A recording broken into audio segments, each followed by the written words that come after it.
বন্ধুরা, এই দেখো আজকে তোমাদের সঙ্গে শেয়ার করব পটল চিংড়ি রেসিপিটা। তা পটল চিংড়ি রান্না করার জন্য তো পটল লাগছে।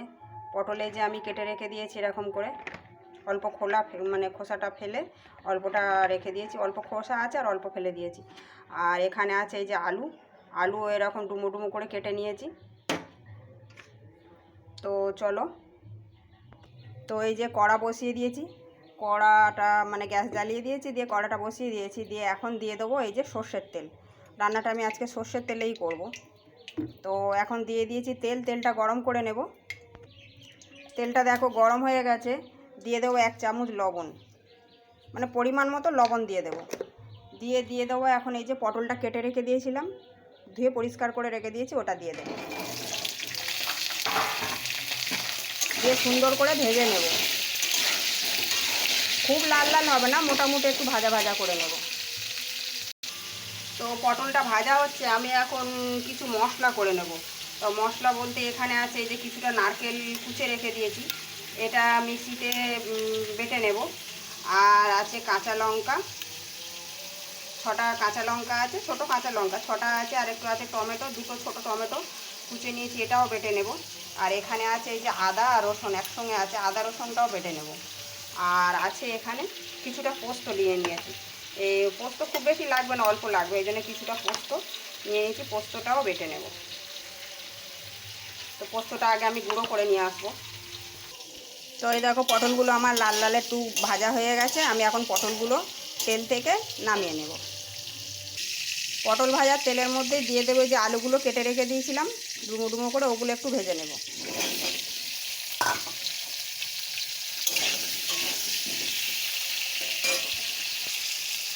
দিয়ে দেবো একটু লবণ দিয়ে দিলাম, আর দিয়ে দেবো একটু হলুদ দিয়ে আলুটা একটু ভেজে নেব ভালো করে, একটু লাল লাল করেই ভেজে নেব।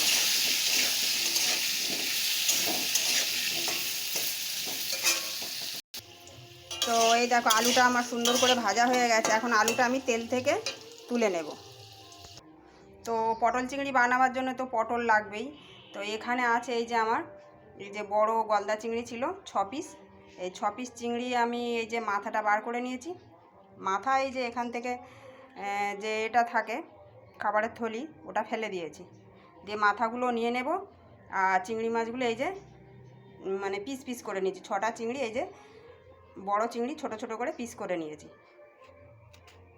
তো চিংড়ি মাছটা এখন আমি লবণ হলুদ দিয়ে ভেজে নেব। আর মাথাগুলো ফেলবো না, মাথাগুলো আজকে দিয়ে দেব। তো এই যে আলু পটল ভেজেছি তার মধ্যে তেল আছে, আর একটু তেল দিয়ে দেব আমি, দিয়ে তেলটা একটু গরম করে নেব। তো এই দেখো পটল চিংড়ি বানাবার জন্য আমি নিয়েছি এখানে 5টা এলাচ, 5টা লবঙ্গ, একটু দারচিনি, আর আছে এখানে কাশ্মীরি লঙ্কার গুঁড়ো, হলুদ গুঁড়ো, ধনে গুঁড়ো, আর আছে জিরে গুঁড়ো, আর একটা তেজপাতা আছে। আর এখানে এই দেখো নারকেলটা মিক্সিতে বেটে নারকেলের দুধটা বার করে নিয়েছি, আর আদা রসুন বেটে নিয়েছি, টমেটোটাও বেশ কাঁচা লঙ্কা টমেটো একসঙ্গে বেটে নিয়েছি। আর এখানে আছে এই যে পোস্ত বাটা, আর আছে এই যে ছোটো বাটির 1 বাটি পেঁয়াজ। তেলটা গরম হয়ে গেছে, আমি ওই আলু পটল ভাজার মধ্যে আর একটু তেল দিয়েছিলাম, ওই জন্য তেলটা গরম করে নিলাম। এখন এই যে চিংড়ি মাছগুলো দিয়ে দেবো, দিয়ে ভেজে নেব।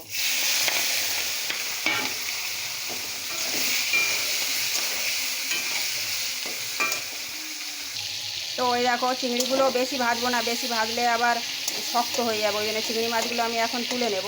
চিংড়ি মাছের মাথা আর চিংড়ি মাছগুলো যে ভেজে নিয়েছি এগুলো একটু তুলে নেব। তো চিংড়ি মাছ ভাজা তেলের মধ্যে এই যে দিয়ে দেবো তেজপাতা দিয়ে দিলাম, দিয়ে দেবো এলাচ লবঙ্গ দারচিনিটা,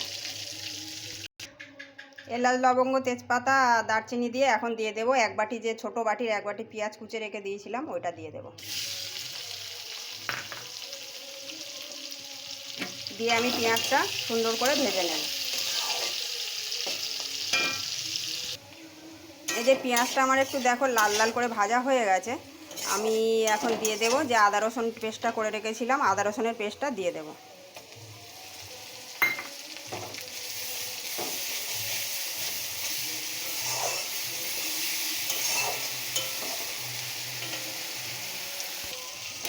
আদা রসুনের কাঁচা গন্ধটা চলে যাওয়া পর্যন্ত আমি তেলের মধ্যে ভালো করে ভেজে নেব।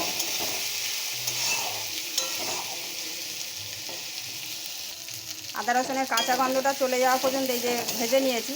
এখন দিয়ে দেব যে টমেটো পেস্টটা করে রেখেছিলাম, এই যে টমেটো পেস্টটা দিয়ে দেব। দিয়ে এটাও আদা রসুনের সঙ্গে একটু ভালো করে ভেজে নেব।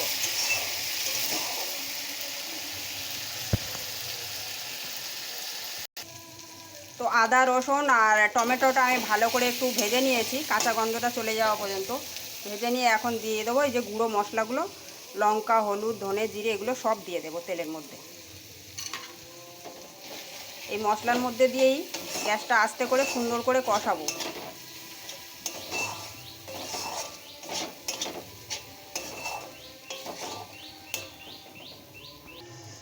এই যে মশলাটা থেকে দেখো তেল ছেড়ে দিয়েছে, সুন্দর করে আমি ভেজে নিয়েছি। এখন দিয়ে দেবো এই যে পোস্তর বাটাটা রেখে দিয়েছিলাম, এই পোস্তর বাটাটা দিয়ে দেবো।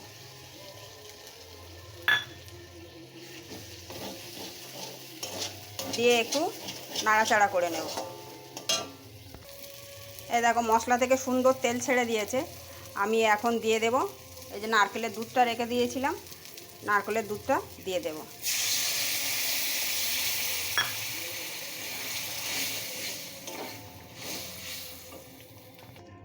এই যে নারকেলের দুধটা দিয়ে সুন্দর করে আমি নাড়াচাড়া করে এখন দিয়ে দেব আলু, যে ভেজে রেখেছিলাম আলুটা দিয়ে দেব। আলুটা দিয়ে সুন্দর করে মশলার সঙ্গে ভালো করে কষিয়ে নেব। এই যে দেখো মশলার সঙ্গে আলুটা সুন্দর করে কষিয়ে নিয়েছি। এই যে মশলার সঙ্গে আলুটা সুন্দর করে কষিয়ে নিয়েছি। এখন দিয়ে দেবো যে পটলগুলো ভেজে রেখে দিয়েছিলাম, এই পটল ভাজাগুলো দিয়ে দেব।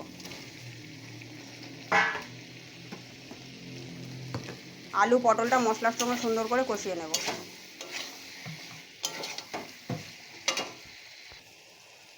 আলু পটলের মধ্যে এখন দিয়ে দেবো পরিমাণ মতো লবণ। আগে ভাজার সময় লবণ ছিল, ওই জন্য পরিমাণ মতো লবণ দিয়ে দিলাম অল্প করে। লবণটা দিয়েও সুন্দর করে কষিয়ে নেব। এই দেখো কষানোটা আবার ঠিক এইরকম হয়ে যায়। আলু পটল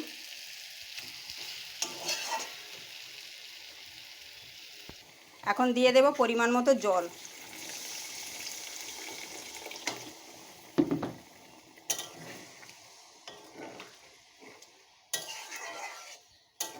দিয়ে দিলাম পরিমাণ মতো জল। এখন একটু ঢাকা দিয়ে দেব। তো এই যে চিংড়ি মাছগুলো আমি ভেজে রেখে দিয়েছিলাম মাথা, আর যে চিংড়ি মাছগুলো ছোটো ছোটো পিস করে কেটে রেখে দিয়েছিলাম, ওই চিংড়ি মাছগুলো এখন আমি পটল চিংড়ির মধ্যে, এই যে ঝোলটা ফুটে গেছে দেখো দিয়ে দেবো। এই যে পটল চিংড়ি মাছগুলো দিয়ে দেবো সব।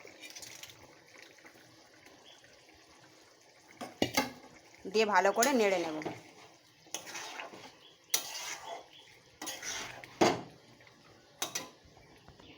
পটল চিংড়িতে জলটা কম হয়ে গেছিলো, আমি একটু জল দিয়ে দিয়েছিলাম আর একটু। আর দিয়ে দেবো এই যে অল্প পরিমাণে একটু চিনি। এই যে এখন দেখো চিনিটা দিয়ে সুন্দর করে নেড়ে নিয়েছি, নিয়ে আমি এখন এই যে একটা ঢাকা দিয়ে দেবো, দিয়ে ফুটতে দেব।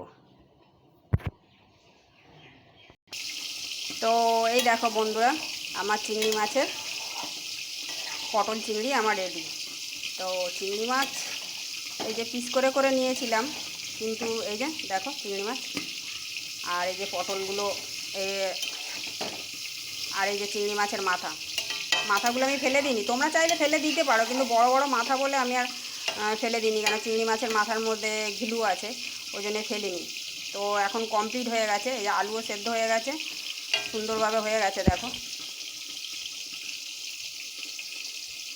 আমি এখন দিয়ে দেব এই যে রেখেছিলাম 1 চামচ ঘি, 1 চামচ ঘি দিয়ে দেব।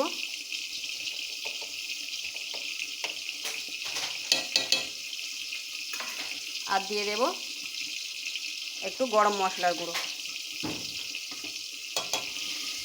দিয়ে সুন্দর করে এটা নেড়ে দেব। নেড়ে দিয়ে নামিয়ে নেব। সুন্দর করে এই যে মিশিয়ে নিলাম।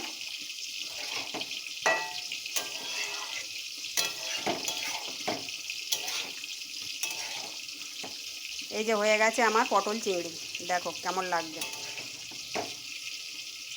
আমার রান্নাটা যদি ভালো লাগে লাইক কমেন্ট করে দিও, একটু শেয়ার করে দিও। তা এরকমভাবে তোমরা একবার রান্না করে খেয়ে দেখো, দুর্দান্ত লাগে খেতে। কোনো অনুষ্ঠান বাড়ির চেয়ে কম লাগে না কিন্তু খেতে। এই দেখো কেমন লাগছে বলো। আমি এটা এখন নামিয়ে নেব। তো এই দেখো বন্ধুরা, আমি পটল চিংড়িটা নামিয়ে নিয়েছি। কেমন লাগছে বলো। এই যে দেখো। তো আমার এই পটল চিংড়ি রেসিপিটা যদি তোমাদের ভালো লাগে তো একটা লাইক কমেন্ট শেয়ার করে দিও।